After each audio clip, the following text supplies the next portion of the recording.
Hello again, everybody. I'm James Escarcega. Here's Aram. There's Freddie. And we did last year. I think Freddie, we did this a couple times last year. Wait a minute. We just jumped through one of the big. This is Aram Tolegian, and he's back this year.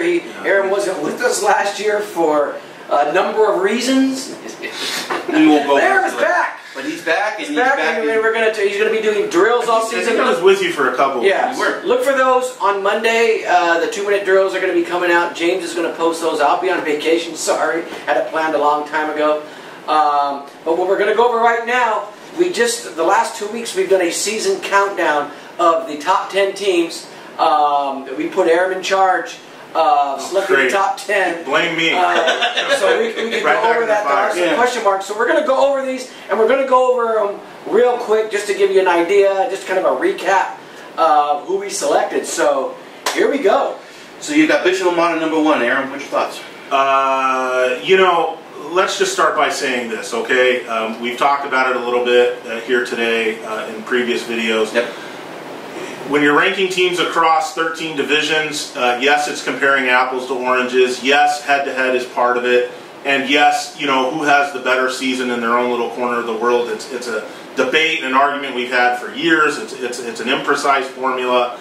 So I just think, you know, as the only Division I team, you know, in the area, Bishop Amat deserves to start most years number 1. And this year, justifiably so. They have some nice offensive weapons, a veteran quarterback in Blake Archuleta back, some decent guys on defense, maybe some questions on the defensive line with Aaron Maldonado gone, and of course, they're playing in a very rugged division. I'm not sure where number 1 in the Valley takes them as far as, you know, the big stage of Division I, but certainly the top team around here. So real quick, when you talk to Division I, one of my favorite quotes, and you know, I had some dialogue with Coach Steve Haggerty and did you? The preview. You're talking. And I asked the biggest challenges and concerns. And did he ask about me? He didn't ask about you. He didn't ask about the big fella. You might be surprised that you're back now. Yeah, he probably would be. Here is what he wrote down under biggest challenges and concerns, and this is Steve Haggerty. How do we stay competitive in D1 without actively recruiting and offering free tuition like so many of our competitors do? Also wondering if developing great young men over 4 years will continue to be enough to remain relevant in the state's top division. That, in a nutshell, is where Bishop Amat is when you're talking about facing the modern days, and they'll see it in the League Zero. Says it all, doesn't it, man? We had a meeting yesterday. We were talking about transfers over at the Orange County office. I was with Fryer and Albano and all of the other guys and our brethren. And we were talking about the whole, you know, the big difference isn't just the recruiting and who's going to come to this school. The difference makers are these schools like Modern Day and J. Sarah. It's the tuition assistance that they offer. The quote-unquote scholarship money that they hand out. And Bishop Amat doesn't do any of that? And Bishop Amat, no, not at that level. And if they do, it's very small. Talked to several players who said they never paid more than like $60, $50 in a month. So yeah, I don't believe that, because I think if it was these true, are from players' you'd families. see that.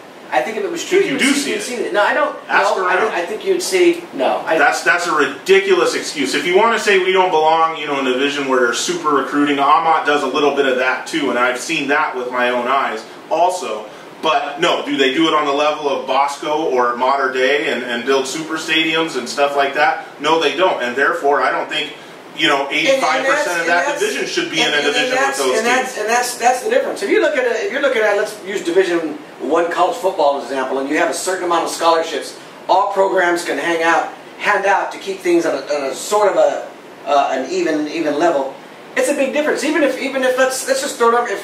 If you know 80% of Modern Day's players were scholarship and only 20% were Bishop Amat, that makes a big difference at these levels. And maybe that's the difference that they're talking about. Maybe, you know, I'm not saying they all pay tuition, but I'm saying it's apples to oranges still.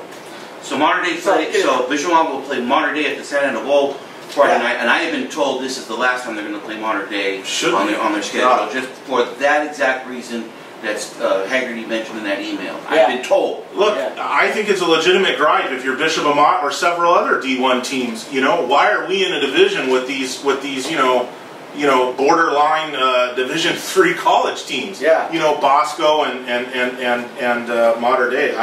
I don't blame them. It's not a level playing field anymore. It's ridiculous, and then you have a few more teams in there that are trying to hustle, you know, their way up to that level as well. And I don't think a team, a school, like if it's Bishop Amat or anybody else, should be forced to do those things if they don't want to get to that level. And I think Bishop, we go into this game. Look, Bishop Amat is going to have a really good team this year. They are, they should. Blake Archuleta coming back, more at running back. He's going to be a junior. They've got some weapons. They were a young team last year that started, I think, 0-4 out of the gate, and then won 5 straight in league. Got to that championship. Archuleta had shoulder problem. Yeah, they had a little bit of injuries, but they got that championship game against Chaminade, got beat.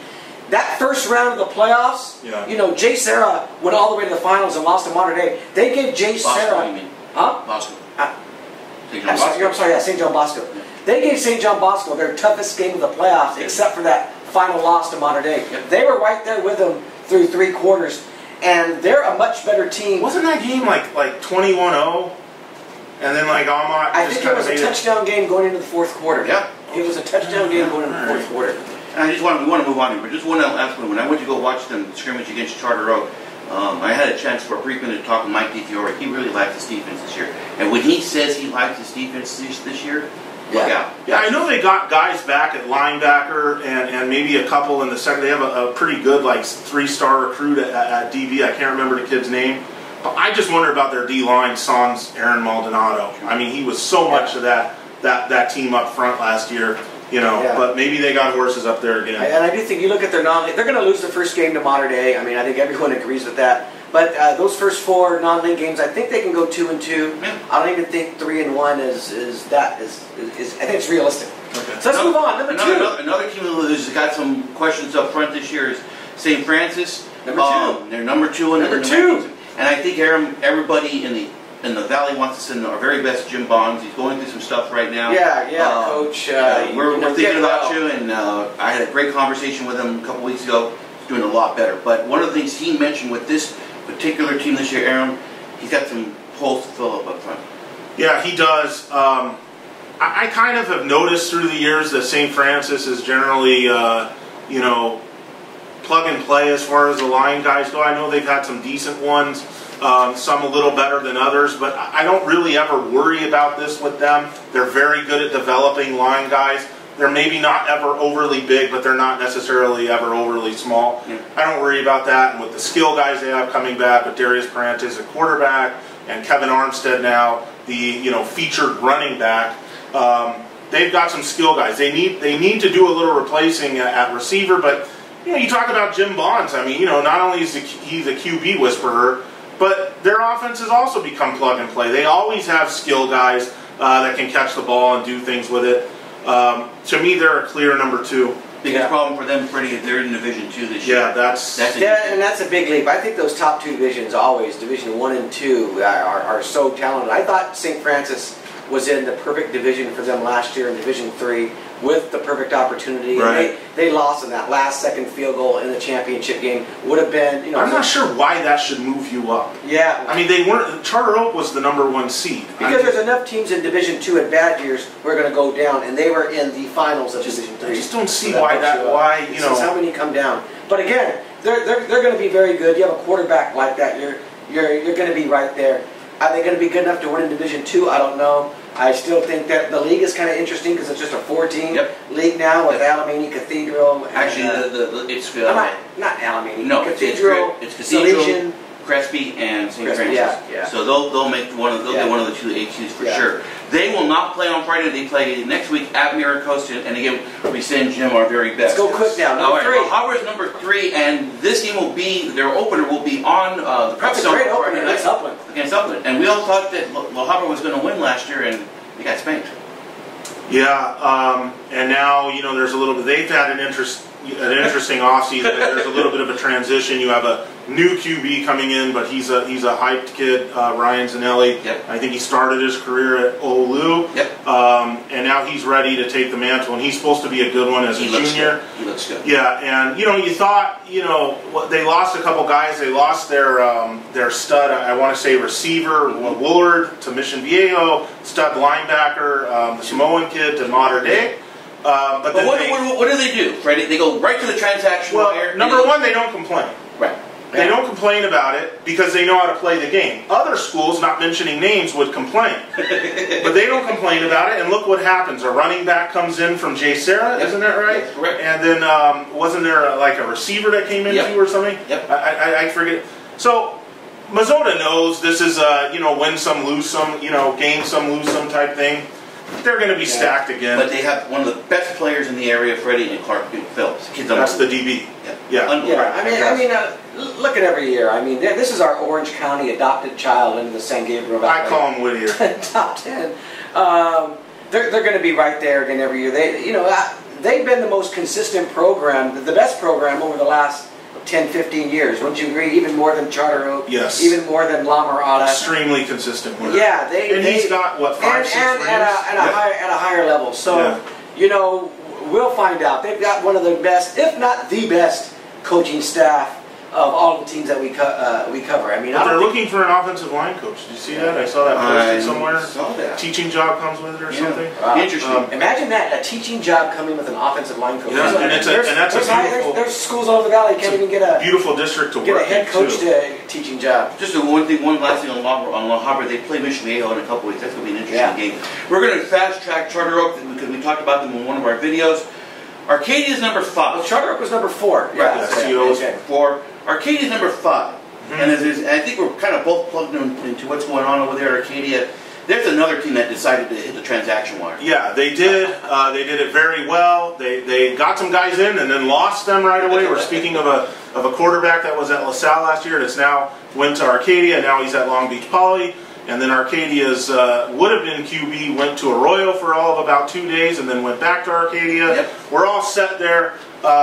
But not only the transaction wire, Jimmy, they're getting a guy back from injury or discipline or whatever it might be. I think it was injury. A running back named DeMarco Carr. If this guy makes it to the field, he's supposed to be, they think, the best running back in the Valley, bar none. So watch out for him. And they bring in Mike Mooney on the offensive line as a coaching hire. And their division 8. They were in division what last year? 9 or 10? They were 11. 11, yeah. Yeah, they were in 11. So they improved the coaching staff, and they got guys in. Yeah. Questions is going to be line guys because they got studs like Metters and Whitner. So if they're good, if they're okay, if Mooney can do things with their line like he did at South El Monte, hey. And Rolandis is one of our cover guys from the San Gabriel Valley. That's going to be in our preview magazine that comes out that first Sunday after the Week 0 games. It'll be in your newspaper subscriptions. And it's called LA Varsity now, not SCPL. We have a new branding change. We're going to be called LA Varsity. Yes, we probably have to change that. Someone didn't tell us that. Change that pretty soon. I'm really curious to see what Arcadia has, James, because I think they really blew it last year, not winning the Division 11 title. They had Catella on the ropes and coughed that game away. And if they don't win a championship this year, they're gonna regret what happened last year even more, because to me that was a division. They would have gone to that final against Covina with what they have, and they would have won it. They gave a title away last year. Now with the team they have back, I think they're going to be one of the favorites still in Division 8, even though they dropped down 3 divisions. But it's going to be difficult to earn. That's a tough division. Specifically, it's going to be interesting this year because you got a much more improved Mirror team. Near the Burbank schools. It's going to be. And of course CV. Yeah, Cristina Valley. And by the way, we're going to mention this for 45 seconds. We'll just very, very briefly. They play LaSalle on Friday night. Not liking what I'm hearing as far as numbers are concerned over there and everything else. This could be a blowout. Right. And I think, there's a lot on the line. It's like, hey, if you're not happy at LaSalle, come to Arcadia. Like we're a lot free. of people have done. Okay, number 6 is LA, and we've already talked about them in our 2-minute drills for those. Yep. Travis Brown back. A team that was 7-4 in a rebuilding year last year. They should be tough. Yeah, that was one of my big question marks. I know you did the top 10, Aram. I thought you had LaSalle a little high. I think so too. And not having Diamond Ranch in the top 10, I think is going to be a major mistake when it's all said and done. Number 7 is a very interesting team, and that's Lucerna. Aram, coached by I think he's going to be one of the finer coaches in the Whittier area. George, Andy George. Plug and play, Jimmy. I mean, the names change on the back of the jerseys, but the results really don't. Plug and play with that offense. They're great at what they do. I don't think opposing defensive coordinators like to play them because when that offense is rolling, you don't know where the ball's going. Yeah. They're going to be good again. Did they struggle out of the gate last year and then came back? Actually, they were 5-0, and then they took a minor step against Santa Fe. That's lost right. Yeah, to the they're a little more vulnerable in Del Rio. And that loss had huge ramifications because not only did they finish second in the league, then they had to play St. Francis again. Right. In a game, that game probably deserved to be a quarterfinal game rather than a first round game. So, your losses are key there. You can always count on the laws in Whittier. True. La Habra, La Serna, Yep. La Mirada. Not so much La Mirada anymore. They're notably missing from this top 10 as they cycle down in divisions, even though they play Mater Dei this year. And they need to rebuild a little. And one thing to remind with Lucerna, they're dropping from Division 3 to Division 5. Right. And you look at that division from top to bottom, they fit. It's doable, yeah. They're a very, very fittable team this year. The only question that Andy, I know, talked about when I talked to him about it is he didn't know what his D-line was going to be like up front this year. So. Okay, number 8. Number 8 is St. Paul, Freddie. Woo! St. Paul, when you look at all of our teams and you talk about who has the best chance to win a CIF championship in their division, St. Paul might be one of those teams. I mean, they were really good last year. They had a tough non-league schedule, and it's going to be tough again. Yeah. This is a team, once they get into the playoffs, and they got a lot of those same guys coming back, they can make a little noise. Yeah. And if anything is going to awaken that they have one of the great fan bases over there at St. Paul. They get it going. Watch out. Nice weapon in Q Allen. I think so. I think that's one of the early favorites for the player of the year. For the Whittier area. And then, of course, 9 and 10 is Arroyo and Covina. Two teams we talked heavy about in those 2-minute drills. And these are two teams that I know when you put Arroyo at 9 and you put Covina at 10, all of a sudden now you've got the Diamond Ranches, the South Hills, the Damians, the Glendoras. Where are we? Are you kidding me? Arroyo? That's what I talked about at the beginning. Ranking divisions across 13 teams. This is the reason why. Yeah. Not saying they beat them straight up. It's the beginning of the year. We'll find out. La Mirada, they're another one. Mir, they're another one. We'll find out where those teams are after Monrovia. Where are they at? Well, Monrovia, I thought over the summer looked terrific. Yes, they have a new coach in Chris Williams. You know him. He was from Northview. He developed Stephen Comstock. They have an interesting game on Friday. And I'll tell you what. Once we get into the rankings, and the top 10 rankings are now they're going to be out. The final one is going to be you'll have had them by the time this came out. By this comes out on Sunday. But when we get into weekly rankings, once the season starts, it'll be a top 20. We'll open it up because it's an all-encompassing rankings. It involves our 3 areas, Whittier, Bass, and Tribune. It makes for a better argument because Bishop Amat, isn't alone in the Tribune where all they're fighting is Charter Oak or whoever you put at number 2. La Habra can make a run out of them. St. Francis can make it. It's just a better top 20. It's a harder list to crack. So that's going to be fun. Yeah. And we'll do it all year. And listen, you have to go to our websites now at Pasadena Star News, Whittier Daily News, San Gabriel Valley Tribune. There is a subscription fee now after you hit a certain amount of stories. But here's the good news. That subscription fee is good for all of our newspapers. Not just these 3, Orange County Register, Long Beach Press Telegram. Hey look, everyone is going to a paywall. Whether it's the LA Times or the New Athletic. It's $10 a month. It's not going to kill you. Nope. It's a quick little swipe. You're going to get all of our content. Where you won't be able to go now, my blog that's been there, and Aram used to have an In the Huddle blog, those are shut down. We can't give away free content on those anymore. So you've got to go on our websites to get that information. Hey, you want us to keep doing this over the next few years? You got to help us out a little bit. I think you see, not just with us, support local journalism, tweets and things on social media. It's not just us, it's all of us. We need that to survive. So we're going to count on you guys. Yeah. All right, I think Freddie wrapped it up pretty well. Excited for the season. Week 0 is going to be very, very good. There's going to be a lot of questions answered in week 0. That's what's sweet about it. A couple other games that really caught my eye real quickly. One is La Mirada's playing El Toro on Friday night. That's an interesting ball game. And Cal High is playing at Sure.